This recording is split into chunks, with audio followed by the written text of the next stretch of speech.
সরকার যদি এর বিচার না করে তাহলে আমরা রাজপথে নামবো, আন্দোলন করব। প্রয়োজনে এই আন্দোলন সরকার হটাও আন্দোলন পর্যন্ত বিলম্বিত হতে পারে।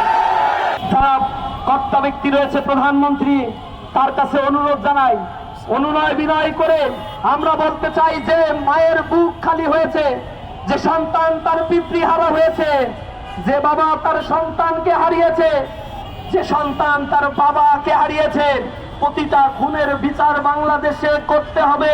অন্যথায় জনগণকে নিয়ে আমরা রাজপথে আন্দোলন করব, নিশ্চিত করব এই বাংলাদেশে জাস্টিস ইনশাআল্লাহ। সাইফুল্লাহ ভাইয়ের শোক সন্তুষ্ট পরিবারের জন্য আমরা দোয়া করি, তার জন্য দোয়া করি আল্লাহ রাব্বুল আলামিন এই অসময়ে যে ফুলটি ঝরে গেল, আল্লাহ রাব্বুল আলামিন যেন তাকে জান্নাতের উচ্চ মাকাম দান করেন। আমাদের সাইফুল্লাহ ভাইয়ের পরিবারকে যেন ধৈর্য ধারণ করার তৌফিক দান করেন। শহীদের সাথীদেরকে আল্লাহ রাব্বুল আলামিন যেন ধৈর্য ধারণ করার তৌফিক দান করেন। সরকার যদি এর বিচার না করে তাহলে আমরা রাজপথে নামবো, আন্দোলন করব। প্রয়োজনে এই আন্দোলন সরকার হটাও আন্দোলন পর্যন্ত বিলম্বিত হতে পারে। সেজন্য সবাইকে প্রস্তুতি নিয়ে রাজপথে থাকার উদাত্ত আহ্বান জানিয়েছি। সবাইকে বলতে চাই, ইসলামী ছাত্র শিবির সজাগ রয়েছে।